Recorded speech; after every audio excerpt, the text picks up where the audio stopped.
시편 58편 1절에서 11절까지 말씀을 교독하겠습니다. 제가 먼저 1절을 읽겠습니다. 통치자들아 너희가 정의를 말해야 하거늘 어찌 잠잠하냐.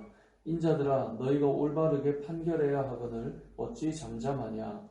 아직도 너희가 중심에 악을 행하며 땅에서 너희 손으로 폭력을 달아주는도다. 악인은 모태에서부터 멀어졌으며 나면서부터 곁길로 나아가 거짓을 말하는도다. 그들의 겉은 뱀의 독 같으며 그들은 귀를 막은 귀머리 노사 같으니 술사에 홀리는 소리도 듣지 않고 능숙한 술객의 요술도 따르지 아니하는 독사로다. 하나님이여 그들에게서 이를 꺾으소서. 여호와여 젊은 자녀의 어떤 일을 꺾어내시며 그들이 급히 흐르는 물같이 사라지게 하시며 겨누는 화살이 꺾임 같게 하시며 소매를 하는 멘탈이 걷게 하시며 만삭되지 못하여 출생한 아이가 빛을 보지 못한 같게 하소서. 가시나무 불이 가마를 뜨겁게 하기 전에 생나무든지 불붙는 나무든지 강한 바람으로 휩쓸려 가게 하소서. 의인이 악인의 보복당을 보고 기뻐하며 그의 발을 악인의 폐에 씻으리로다. 할게요. 그때 사람의 말에 진실로 의인에게 갚음이 있고 진실로 땅에서 심판하시는 하나님이 계시다 하리로다. 아멘. 우리가 흔히 침묵은 금이다라는 말이 있습니다. 그리고 말이 많으면 이제 허물이 많다라고 하나님께서도 말씀하셨습니다. 그래서 저는 굳이 말이 많은 것은 좋지 않다라고 생각합니다. 그러니까 편안하게 나눔을 가지고 또 대화를 하는 것, 그런 시간도 필요하지만 그것이 이제 어느 수준을 넘어가게 되면 항상 문제들이 일어나잖아요. 그래서 말은 늘 적당하게 있는 것이 이제 좋다라고 생각합니다. 하지만 오늘 본문을 보면 늘 침묵한 것이 좋은 것은 아니다라는 것을 알려줍니다. 그러니까 침묵이 좋은 것이고 말이 많으면 허물이 많지만 침묵 자체가 모든 상황의 정답은 아니다라는 것입니다. 오늘 1절 말씀에 보면 통치자들아 너희가 정의를 말해야 하거늘 어찌 잠잠하냐라고 말하고 있습니다.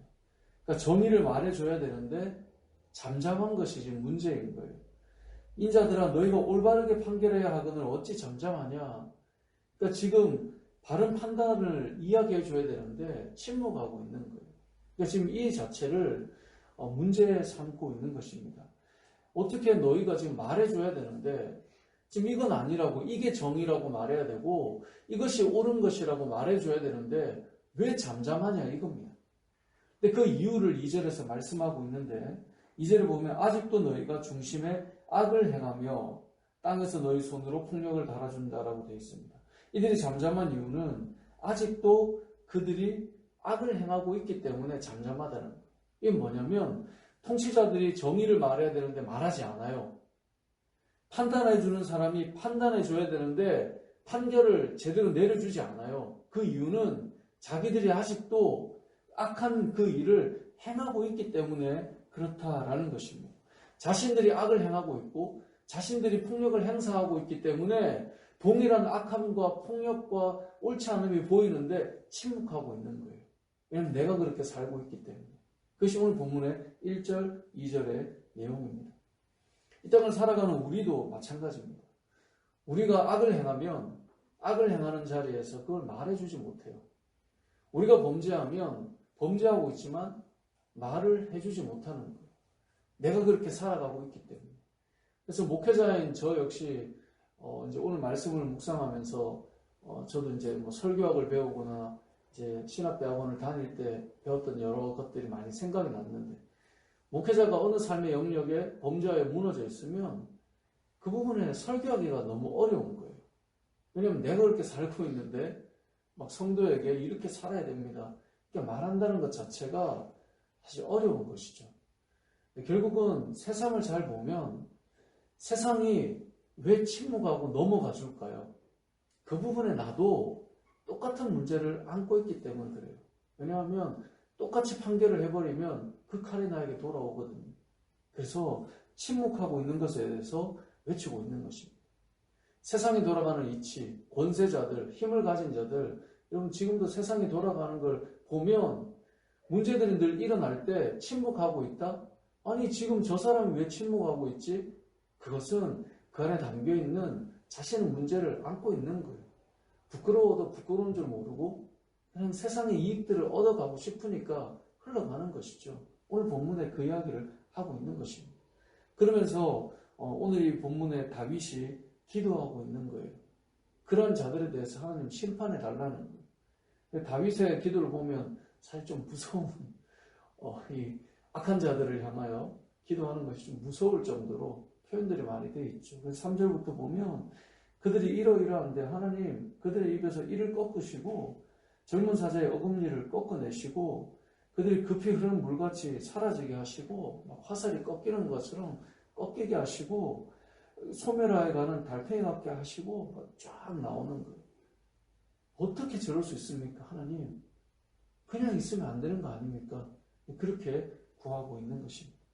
오늘 본문에서 우리가 기억할 첫 번째 메시지는 우리도 마찬가지입니다. 잠잠해야 될 때가 있지만 이건 아니지라고 정의를 말해야 하고 하나님의 공의를 말해야 하며 하나님의 의를 외칠 수 있어야 돼요. 세상을 향해서 또 우리 교회를 향해서 그리고 자신을 향해서 이런 삶은 아니지 않느냐라고 말하지 못한다면 소망이 없는 것입니다. 죄에 대해서 잘못에 대해서 말하지 못한다면 소망이 없는 것입니다. 그래서 침묵하는 것이 좀 좋다고 생각하지만 죄를 보고 옳지 않음을 보고 그냥 넘어가는 것이 과연 옳은가? 그렇지 않다는 거예요. 먼저는 자기 자신에게겠죠. 그리고 옳지 않음에 대해서 우리가 바른 기준들이 있어야 되겠죠.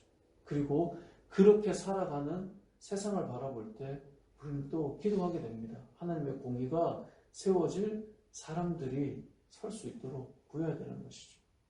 그리고 만약에 세상이 통치자들이 힘 있는 자들이 자기도 악을 행하면서 조용히 잠잠히 문제 아닌 것처럼 또 그렇게 넘어갈 때 세상은 힘 있는 자가 그렇게 해버리면 어떻게 할 수가 없잖아요.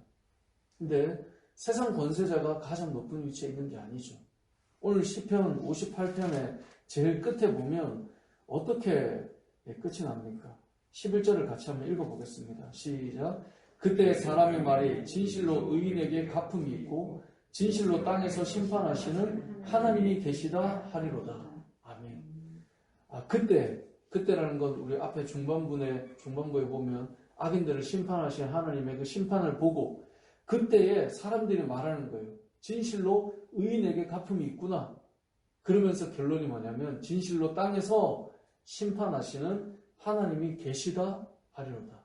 하나님이 계시구나. 그럼 결국 신앙은 하나님 진짜 계시구나. 이것으로 매듭지어지는 게 신앙생활입니다.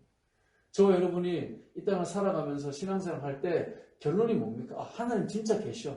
내가 머릿속으로 담아놓은 하나님이 아니라 진짜 하나님 계시구나. 진짜 하나님께서 우리 가정을 인도해 가시는구나. 진짜 하나님께서 세상을 주관하고 계시구나.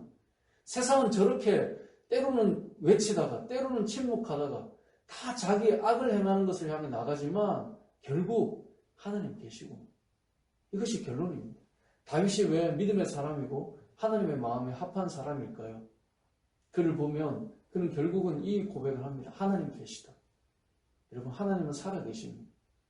온 땅에 충만하시고 세상의 주관자와 권세자가 힘을 가진 것 같지만 세상 사람들도 압니다. 범불 10년이라고. 우리가 기억해야 합니다. 하나님이 계시다는 것. 그래서 성도는 살아계신 하나님 앞에서 때로는 우리가 말하고 때로는 우리가 침묵하고 때로는 우리가 하나님의 공의를 향해 나아가고 때로는 위로하고 세워가는 그 모든 과정에 하나의 고백입니다. 하나님이 계시다. 오늘 하루도 하나님 여러분과 함께 계시고요.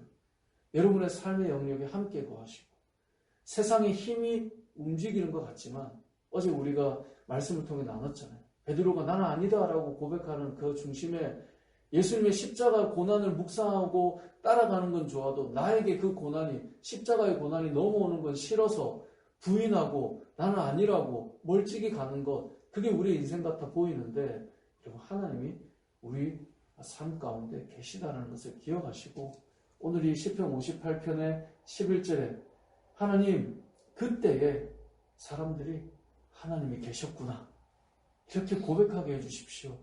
이 기도처럼 저와 여러분의 삶 속에서도 하나님이 계셨구나 라고 고백할 수 있는 믿음의 삶이 되시길 주님의 이름으로 축복합니다. 아멘.